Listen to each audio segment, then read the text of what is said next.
सरपरस्ती में इतनी रूहानियत है, तो फिर जो महफिल हजरत के घर पे सजती है 9-10 नवंबर को उर्स मुकद्दस की महफिल, सोचें अगर यहाँ इतनी रूहानियत है तो फिर वहाँ कितनी रूहानियत रहेगी। अगले महीने की 9-10 नवंबर को उर्स वास्ती है, इंशाअल्लाह वहाँ भी तमाम फ्यूज़ व बरक़ात हम हासिल करेंगे। अल्लाह सलामत रखे और बेपनाह बरकतें अता फरमाए। हजरत तशरीफ फरमा है, हजरत की मौजूदगी में एक बात मैं आपसे कहूं कि एक जो चलन है ना हमारे और आपके बीच, वो एक चलन ये आम तौर पे चलता जा रहा है कि जिधर भी हमने चमक दमक देखी उधर ही निकल ली। बहुत गौर से मेरी बात सुनिएगा, जिधर भी हमने चमक दमक देखी हम उधर ही निकल लेते हैं।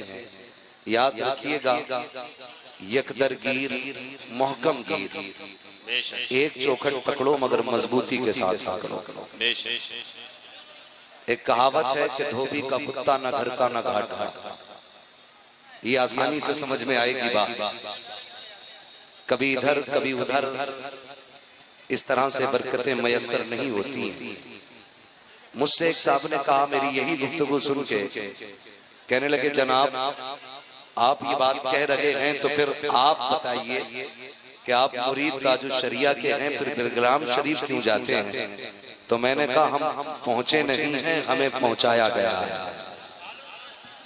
हमें पहुंचाया गया है। कहा किसने पहुंचाया? मैंने कहा ताजुश शरिया। कहा उन्होंने कब पहुंचाया? मैंने कहा शायद आपको नहीं पता, हमें पता है। उन्होंने मुंबई में जब ये बात कही थी, मैं अपने मुरीद उवैस मियां के हवाले कर रहा हूं, तो हम समझ गए थे कि यहाँ भी इनके हवाले है, वहां भी इन्हीं के हवाले होना है, उन्हीं के हवाले होना है। और उसके कुछ दिन के बाद मेरे मुर्शिद ने कहा था, अख्तरे कादरी खुल्द में चल दिया, खुल्द वाहे हर एक कादरी के लिए। तो ये आप दोनों बातें अगर मिलाएं तो खुदा की कसम, एक कुतुब ने जाते जाते दूसरे कुतुब का पता बता दिया था। बहुत बड़ी शख्सियत। मैं अपनी दानिश के मुताबिक कहता हूं कि इस वक्त रुए जमीन पर रब का बहुत बड़ा फैजान करम हमारे लिए सरकार रईस उल अत्किया की जात है। ये आए हजरत का ये करम रहा कि तशरीफ लाए, मेहरबानियां हैं। वो लोग खुश नसीब हैं जो इनके दामन से वाबस्ता हैं, और जो नहीं है, अगर वो खुश नसीबी चाहें तो हजरत के दामन से वाबस्ता हो जाए। अल्लाह सलामत रखे इस अजीम शख्सियत को।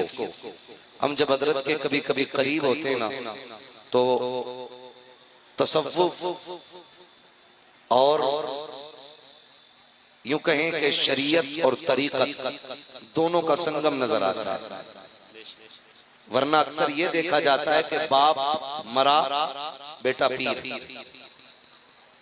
चाहे उसे सही से सूरे फातिहा ही नहीं आती। सही कह रहा हूं।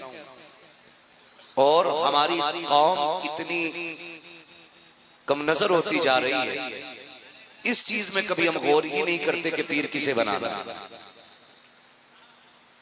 पीर उसे बनाओ जो पीर बनने के लायक हो। और ये फैसला मैं और आप नहीं करेंगे, ये फैसला मुस्तफा की शरीयत करेगी। बाप का इंतकाल हुआ, बेटे को कुछ नहीं आता, अब्बा ने जाते जाते कहा हाथ में हाथ दे, बैठ जा गद्दी पे। बेटा बैठ गया, और जो दम करने बैठा ना, तो हसन हुसैन में भी बहुत बड़ा शीन निकाला। और फिर नतीजा ये होता है कि हमारी कौम तबाही के बर्बादी दहाने पे जाके खड़ी हो जाती है। सिर्फ वक्त की बर्बादी नहीं, ईमान की भी बर्बादी शुरू हो जाती है।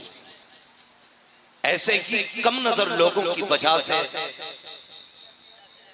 हमारी सुन्नियत कमजोर होती जा रही है। कम इल्म लोगों की वजह से कभी कभी तो टेंशन होती है। जब पीर मिंबर पे बैठ के खुतबा देता तो डर लगता है कि दूसरे लोग सुनेंगे तो क्या कहेंगे कि ये बरेलवियों का पीर है,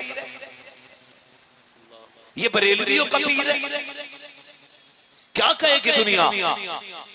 मैं तो उन लोगों से गुजारिश करता हूं, जाते जाते गद्दी खाली देखो ना तो आपकी गद्दी भले खाली रह जाए लेकिन किसी ना अहल को अपनी कुर्सी पे बैठा के ना जाइएगा। और पीर बनने के लिए बड़े मुजाहिदे करने पड़ते हैं, किसी की संगत इख्तियार करनी पड़ती है, किसी की पैरवी करनी पड़ती है, किसी से तरबियत हासिल की जाती है, किसी को मखदूम बनाया जाता है, पहले खादिम बना जाता है। लेकिन यहां तो पैर सीधे हुए नहीं, मखदूम पहले बन गए। ओ भाई, हमारे असलाफ की आप तारीख पढ़ें, हमारे बुजुर्गों की आप तारीख पढ़ें तो उन्होंने अपनी सज्जादगी में अपनी कुर्सी पे किसी नाअहल को नहीं बैठाया। खानदान में अहल हुआ है तो खानदान वाले को बैठाया। अगर खानदान में मामला कमजोर रहा है तो फिर उसका इंतखाब किया है, भले वो खानदान का हो या ना हो लेकिन मसनद के लायक होना चाहिए। बहुत गौर से मेरी बात समझने की कोशिश करें, मसनद के लायक होना चाहिए। मिसाल के तौर पे सरकार गरीब नवाज को नहीं, उन्होंने अपनी कुर्सी पे अपने बेटे को नहीं, ख्वाजा कुतुबुद्दीन बख्तियार काकी को बिठाया।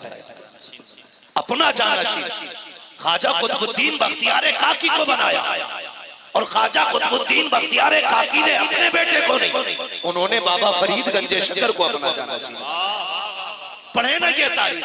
आज हो क्या गया है, आज दौलत की चमक ने अंधा कर दिया है, न दुनिया की फिक्र न आखिरत की फिक्र है। आज इस बात का झगड़ा है, शजरे किसके ज्यादा होंगे, मुरीद किसके ज्यादा होंगे, मुरीद और पैरा मुरीदी के नाम पे टांके डाले जा रहे हैं। मैं कहना चाहता हूँ ये साहिब, और तो करो, ये उम्मत तुम्हारी नहीं है, इसको तुमने नहीं बनाया है, इसको मेरे नबी ने बनाया है। आज झगड़ा इस बात का नहीं होगा मुरीद किसके ज्यादा है, लड़ना इसके लिए नहीं है, पीर किसका अच्छा है, लड़ना इसके लिए है, किस गरीब बेटी का निकाह नहीं हुआ है, और इस बात में करो आज किसके घर में चूल्हा नहीं जला है। सोचो इस बात को लेकर के, आज किस गरीब के बच्चे भूखे रह गए हैं। खुदा की कसम, अगर किसी गरीब पड़ोसी का बच्चा फाके रह गया, तुम मुर्गे खा के रात भर मुसल्ले पे रहना, अल्लाह ऐसी इबादत को मुंह पे मार के कहेगा मेरा बंदा भूखा रहा, तू पेट भर के सस्ते में पड़ा रहा, जाओ मुझे तेरी इबादत कबूल नहीं है। खुदा की कसम कोई जवाब नहीं होगा।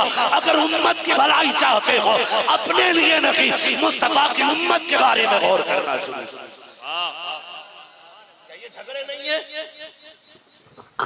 हर जगह, मेरा अफसर तेरा अफसर, तू कौन होता फैसला करने वाला, औकात क्या है तेरी। पीर के लिए शर्त है कि उसके पास इतना इल्म हो कि वो अपनी जरूरत के मसाइल खुद हल कर सके। पाई जाती है ये शर्तें सब में। और जिसे बाल का पता नहीं कितने होने चाहिए, जिसे अंगूठी का मसला नहीं मालूम, हम उनके चक्करों में पड़ गए। मैं तो कहता हूं एहसान है मुझ पे मेरे रब का बहुत बड़ा कि रब ने हमें ताजुश शरिया अता किया, और ये ताजुश शरिया का एहसान है कि उन्होंने हमें बिलग्राम शरीफ का रास्ता दिखाया है। ये अलग बात है खामोश खड़े रहते हैं, फिर भी जो लोग बड़े हैं वो बड़े रहते हैं। ऐसे असलाफ से मिलता है हमारा शजरा जिनके कदमों में कई ताज पड़े रहते हैं। करम रब का कि रब ने हमें ताजुश शरिया अता किया। हाँ, कोई महफिल ऐसी नहीं देखी जिसमें हजरत की ये नसीहत ना हो कि मसलक के आला हदरत पे कायम रहना, मसलक के आला हदरत पे कायम रहना, मसलक के आला हदरत पे कायम रहना। ओ भाई समझने की कोशिश करें, मैं कुछ समझाना चाहता हूँ, मैं कुछ समझाना चाहता हूँ। बहुत गौर से मेरी बात सुनिएगा, बहुत गौर से।